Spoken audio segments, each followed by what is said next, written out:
दोस्तों आज मैं आपके साथ एक महान सॉल्यूशन फोकस इंसान की कहानी शेयर करने जा रहा हूं जो आपको किसी भी मुसीबत से लड़ने के लिए प्रोत्साहित यानी मोटिवेट करेगी। दोस्तों आपने नेपोलियन बोनापार्ट का नाम तो सुना ही होगा।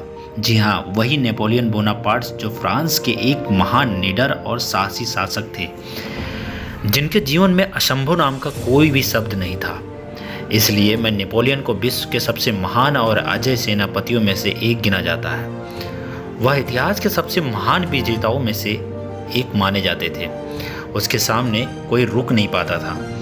नेपोलियन अक्सर जोखिम यानी रिस्की भरे काम किया करते थे। एक बार उन्होंने आल्पास पर्वत को पार करने का ऐलान किया और अपनी सेना के साथ चल पड़े। सामने एक विशाल गगनचुंबी पहाड़ खड़ा था जिस पर चढ़ाई करने असंभव था। इसकी सेना में अचानक हलचल की स्थिति पैदा हो गई। फिर भी उसने अपनी सेना को चढ़ाई का आदेश दिया। पास में ही एक बुजुर्ग औरत खड़ी थी। उसने जैसे ही यह सुना वो उसके पास आकर बोले कि क्यों मरना चाहते हो?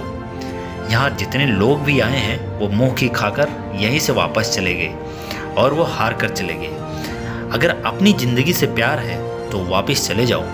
उस औरत की यह बात सुनकर नेपोलियन नाराज होने की बजाय प्रेरित हो गए और झट से हीरो का हार उतारकर उस बुजुर्ग महिलाओं को वापस पहना दिया और फिर बोले, आपने मेरा प्रोत्साहन दोगुना कर दिया और मुझे प्रेरित किया है, लेकिन अगर मैं जिंदा बचा तो आप मेरी जय जयकार जरूर करना। उस औरत ने नेपोलियन की बात सुनकर कहा, तुम पहले इंसान हो जो मेरी बात सुनकर हताश और निराश नहीं हुए, जो करने या मरने और मुसीबतों का सामना करने का इरादा रखते हैं। वह लोग कभी हार नहीं पाते और ना ही कभी हारते हैं। अंत में एक बात हमेशा याद रखना दोस्तों, ज़िंदगी में मुसीबतें चाय के कप में जमी मलाई की तरह होती है और कामयाब वो लोग हैं जिन्हें फूंक मार के मलाई को साइड कर चाय पीना आता है। तो दोस्तों एक स्टोरी कैसी लगी आप सब ज़रूर बताना।